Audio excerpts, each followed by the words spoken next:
بەڵێ لەگەڵتان بەردەوامە بین بە تەوەری پرۆگرامەکەمان کە ئەم بەیانیە لە سەرەتاوە باسم کرد کە سەبارەت بە تێگەیشتن و چۆنی هەڵسوکەوتکردن لەگەڵ هەزەکاران ئەم بەیانیە گفتوگۆ ئەکەین ئەوش لەگەڵ میوانێکی پسپۆر و تایبەت کە دکتۆر محەممەد سەعید پسپۆری دەروونناسە لە دوهۆکەوە لەگەڵمانە بێت ئەگەر دکتۆر محەممەد لەگەڵ من بێت و گوێبیستی من بێت بەیانی باش دکتۆر هیوادارم کە باش بیت و بەیانێکی باشت هەبێت. دکتۆر بە بژیت سپاس دەکەم سەبارەت بە تێگەیشتن و چۆنێتی هەڵسوکەوتکردن لەگەڵ هەرزەکاران هەر کەسێک کە هەرزەکاری لە ماڵەوە هەبێت هەندێک جار تووشی ئاڵۆزی ئەبێت لەو بوارەوە کە چۆن لی تێبگات چۆن هەڵسوکەوتی لەگەڵ بکات چکە خۆی بۆ خۆی هەرزەکار هەندێک لە ئەو ماوەی تەمەنی کە ئەو قۆناغی تەمەنیە هەندێک جار خۆی لە خۆی تێناگات هەتاوەکو ئەگاتە قۆناغێک کە بە تەواوەتی بۆ یەکلا ئەبێتەوە کە شتێکی حەز لێیە چی ئەوێت ئامانجی ئەو چییە. جا بۆ دایک و باوک چەندە گرنگە و بە چ ڕێگەیەک ئەتوانن لە هەرزاکارەکەی خۆیان تێبگەن؟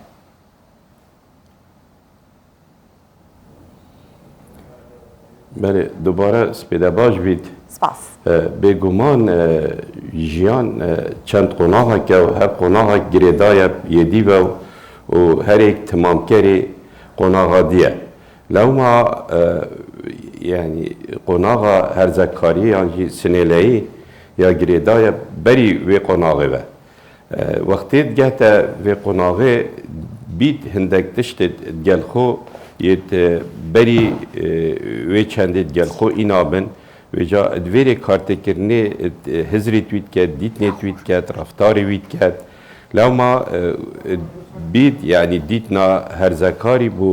ژیانی شێوەکی دی بیت و بیت کەسایەتیاوی ژی هەندێکێ مۆکاسی تێدا هەبێت بەێ بێگومان وەختێ گەتە وێ قۆناغێ هەرزەکار لای مشکی و گوهۆرینت کەڤنێ و هزراوی دێ زانیت دەفی پەیدا بیت کانێ بەرەف کیڤە چیت و وا پرسیارە دێشخۆ کرد دوێرێدا وێت دەیک و باب gelek şêwekî zanistiyane serederiye gel sinêleyken gel herzekarî bikin. Vêrê dê hindek raftar def wî peyda bin û hezit ket evê çendê cespînî ti jiyana xwe da. Vêca evî divêt yanî hinde pisyara biket û mêşkî wî da yê peyda bûn û divêt yani bersivij defa bijalawma gele cara yani deyk û bab eger serederyeka başit gel wî neken dê hewl de bi van bersiva cihê cihekî dî wergirît vêca çeheval bin yan jî birêkeka dî ku sosyal medyayê an her tiştekî hebît lêb gerît û bêguman jî vî jî da بله بله باشه دکتر او رفتارانه چی که ل هەرزەکارێک ڕوو ئەدات کە ئەستەمە هەڵسوکەوت کردن لەگەڵی و نزیکبوونەوەی زیاتر لێ و لێت تێگەیشتنی چین ئەو رفتارانە کە نامۆترن لە کەسێکی دیکە زووتر بۆ نمونە تووڕە ئەبن یاخود حەز بە تەنیایی زیاتر ئەکەن هەرزەک بەێ ئەvە ینی تۆڕەبوونەوەی و یان پرسیاری توی و ئەvە هەمی yani karvedaneke ser tiştekî mêşkîwî da geriyê tu divêt beref yani ku îthbat ket bo xêzanê bo dewroberî ku ew jî keseke divêt hizrî tû berçaf wergirin divêt yê pişikdar bîtit wê giftûgoyê da ewa têtekirin divêt rolê xwe bibînît navxêzanê da yanî beref hefan berefê çendê biçît ku yanî rolekê baş hebît yanî beref serbexweyî biçît û her wisa hizir defî peyda bin ew jî dest pê diket dinyayê digehît divêt yanî bizanît kabû çi ev peyda bûye û her divê qonaxê da guhorîn kevne ser kognitîfî ser hizirê twî mearifê twî divêrê da yanî dê zanît kanê بۆچی ئەف تشتە چێبوو چاوە چێبوو و هەروەسا لە هەرزەکارانە یعنی ئەگەر ئەف تشتە پەیدا بیت بەڵێ بەڵێ دکتۆر لە هەرزەکارانە ڕستەیەک هەیە زۆر جار دووبارەیەکەنەوە لە ماڵەوەڵێن هیچ کامتان لە ئێمە تێناگەن کەس نییە لە ئێمە تێبگام بەس من خۆمەزانم چێڵم تۆ لە من تێناگەی تر بە دایکی بێت بە باوک بێت بە خوشک و برا بە دەوروبەرەکەی بێت زیاتر لەگەڵ هاوڕێکانی ئەو پەیوەندیە کۆمەڵایەتی کە ئەبێ لەگەڵ ماڵیشەوە هەبێت زیاتر لەگەڵ هاوڕێکانێتی تر بە تەلەفۆن قسەیان لەگەڵ کار لەگەڵیانە بچێتە دەرەوە چۆن ئەکرێت ئەو دایک و باوکە بتوانن ئەم منداڵە تێبگەێنن کە یاخود ئەم هەرزەکارە تێبگەن ئێمە لە تۆ تێگەین بەڵام کێشەکە وایە کە تۆ وا ئەیبینی ئایا دروستە ئێمە لە هەرزەکار تێناگەین یاخودەوە ڕوانگەی خۆیەتی بەێ ئارێشە یا خێزانی ئەوە بەێ ئارێشە خێزانی دەیکۆباوە ئەوە ئەو دەوروبەریویت نافخێزانێدا وسات بینن کو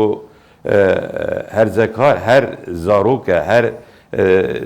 ئاستیوی یعنی وسا نابینین کو گەورە بۆیە مازن بۆیە دوێت یعنی سەرەدەریەکە بگۆهۆرن گەلوی یعنی وەکی زارۆکینی نەبی دوێت ڕۆلێ خۆ ببینیت هزرێتوی بەرچاو دانن دەرفەتێ بدەینێ کو ئەوە شێت ینی پیشبینیا بکات تشتێکی شرۆڤەکات تشتێکی شیکردنێ بکات یعنی ئەوێ ڕۆلی لازمە بدەینە ئەوی هەرزەکاری دا خۆ ببینیت کو ڕۆلێکی مازنت خێزانێدا هەیە ئەگەر وسانەبیت خێزانی دوورکەویت دی هاوڵدە چیتە جەهێکی کو هزرێتوی دیتنێتوی بەرچاو وەرگرن و باشترین تشت ئەوە بەرەف هەواڵا بچیت هەواڵێ توی چونکو هەمی وی ئاستی دانە و هەروسا هەمان هزر و بیر هەنە و هەروسا تەقەبلاوی ئیشلای کەسانی دیدێ هەویت فەدێ ئەف هەرزەکارە یعنی هەوڵدەت دوورکەویتش خێزانێ بەرەفێ چەندێ بچیت و بیت گۆڕیت یعنی بتە کەسێکی یعنی قبول ناکەت ئیدی خێزان وی شکلی گەلوی باڵویت و ئەگەر نەشیا دێ ئەو خۆ دێ خۆ vekêşît yani dê sehevîtiş xêzanê berevbere yani dê dûrkevîtiş deyk û baba piştî hingê dibîtê divêrê da yani hindek şaşiya biçît belê. دکتۆر ئەوەی کە زۆر گرنگە هەرزەکار پێی خۆش نییە چۆن ئەڵێت تەداخل لە کاری ئەوە بکەیت جا ئێستا ئێمە باسمان لە هاوڕێتی کرد ئەو زیاتر حەزەکە لەگەڵ هاوڕێکانی بێت و زۆر جاریش هەیە دایکان و باوکان هەندێک هاوڕێی هەرزەکارەکەی خوانیان بەدڵ نییە بۆ نمونە ئەڵێ نابێت لەگەڵ ئەمە هەڵس و کەوتکەی بچیتە دەرەوە لەو کاتە چۆن ئەبێ هەرزەکار تێبگەری کە من ڕێنوێنی دەکەم یارمەتی دەرتە بم بۆی کە تۆ هاوڕێکی باش هەڵبژێری یاخود نەخێر ئەمە هەڵەیە بهێڵین خۆی هاوڕێ خۆی هەڵبژێرێت بەێ دوێت ڕۆلی بدەینەوی و تێبگەهین و ئەگەر مەدوێت نامەکی بگەهینە هەرزەکاری دوێت پڕێکە تێگەهشتنی بیت یعنی ڕۆلیویە دیار بیت ئەبخۆ بخۆ هاوڕا ینی هەلبژێریت یانجی کات بێت تێکەلا کێ بکەت بەس ئەگەر دەیک و باب ینی تەداخلێ بکەین دوێت ینی تێگەهشتنێ گفتوگۆیە زانینێ و یعنی خۆنیزیکی وی بکەین وەک ئەمجی بینە هاوڕێکی وی نەوەک ئەم سەحکەینە وی کە زارۆکە یانجی نەگەشتە قۆناغێکێ دوێ چەندێ دیوی وەلێکەین پشتی هینگێ پڕەویتش شمە و هزرێتمە نەوەرگریت و هەردەم وسا حساب کرد و دەیک و باب ینی نەتاری کارم بۆ وی و بۆ تشتێکی درست ئەوجا ئەو دێ بەرەفێ چەندی چیت ئەگەر گفتوگۆیە ئەمەد گەل بکەین دانوستاندنێ و ئەو بزانیت و دەیک و باب ینی وەکی هاوڕێ سەرەدەریێت گەل بکەن دێ تەقەبلا واژی کەت و هەروسا تەقەبلا هاورت خۆ کەت ینی هەواڵت خۆ دێکەت دوێرێدا دێ هەست خوشیەکێ کەت ینی دوێت ینی دەیک و باب زانستیانە بڕاستی سەرەدەریێت گەل بکەن و هەندیش دەیک و بابا بێت ئانج کەسانی دەوروبەریوی هەواڵ بن گەلوی و توی بگەهن یعنی ئاخفتیتوی بەرچاو وەرگرن ڕفتاریوی بەرچاو وەرگرن هەر تشتێکی وی بوێت دانوستاندنێ ئەگەر مەدوێت توی بگۆڕین و وسا قەنەعەتێکی بۆ چێکەین یعنی کو ئەڤەت خزمەتا ویدایە وێت پێنگاوێت وسا بێنە هاوێتن دا ئەو یعنی دەوروبەری خوب گەی چونکو دوێ قۆناغێدا ئەوی دوێت خۆ دیار بکەت کو ئەو ژی کەسێکێ خدان کساتیه خدان هزروبیره اوی دنیای گهید وی پلانت هین بو آینده یعنی چونکه اف بسیاره همید مشکیوی دا یه تین و دویره دا اوی دوید برسه وان بسیاره بیتا دان و زانید کانی اوی برسه داد کانی چاو سردریت گلوی بکد دویره ده ورگرتن هاوی تو تگهشتن هاوی زور باشه دکتر تا چند درسته که بلین ام قناغا هەستیارترین قۆناغا لە تەمەنی مرۆڤە و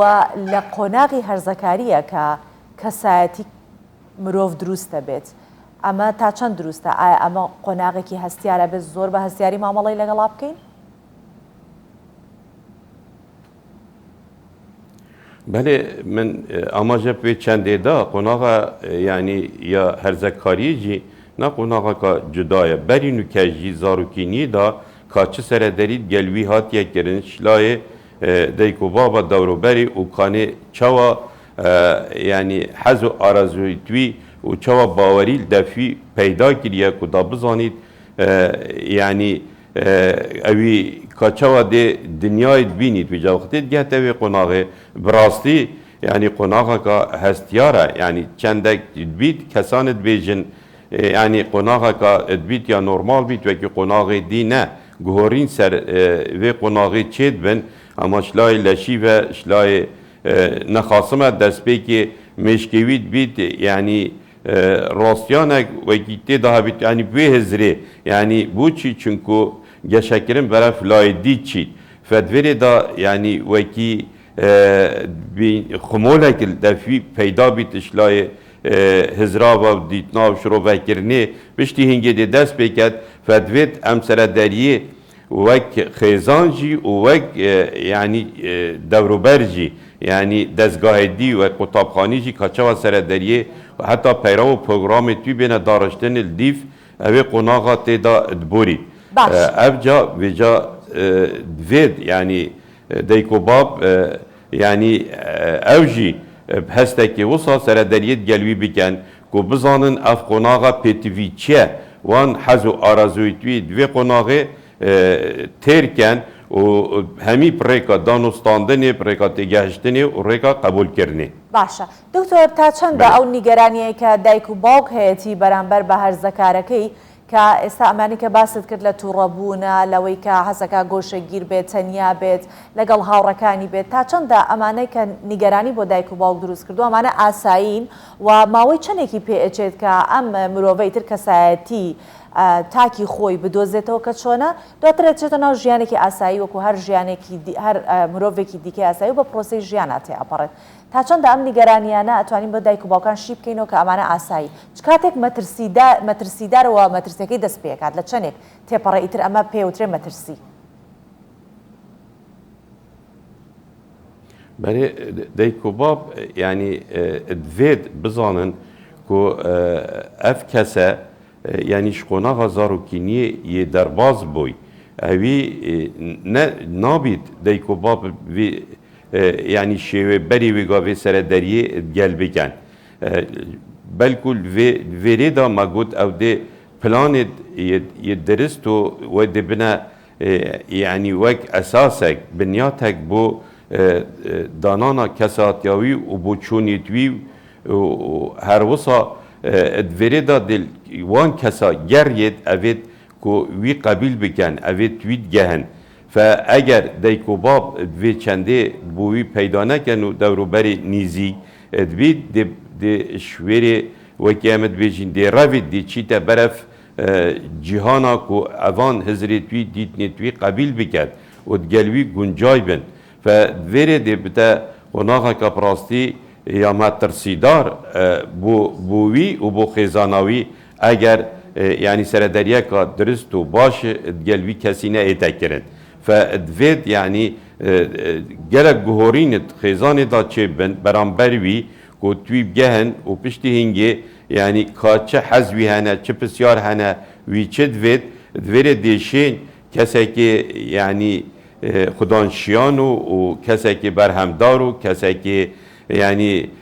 دیشید مایته کرنه که باشد خیزان دا کد و او خوش دی جانا خو دست بکد هزرێت باش دلدەفی پەیدا بن مشکوی دا دێ زبرن و پشتی هینگê dê hewl dat evan hezra yanî bikete kiryar û piştî hingî jiyana xwe ser wê çendê pirê vebe. بەڵێ زۆر سپاس دەکەین دکتۆر محەممەد سعید پسپۆری دەرووناسی ئەم بەیانیە لەگەڵ ئێمە بووت لە پرۆگرامی بەیانی 24 سەبارەت بە تێگەیشتن و چۆنێتی هەڵسوکەوتکردن لەگەڵ هەرزەکاران گفتوگۆمان کرد. سپاس. هیویە ڕۆژێکە باش بوەتکەم.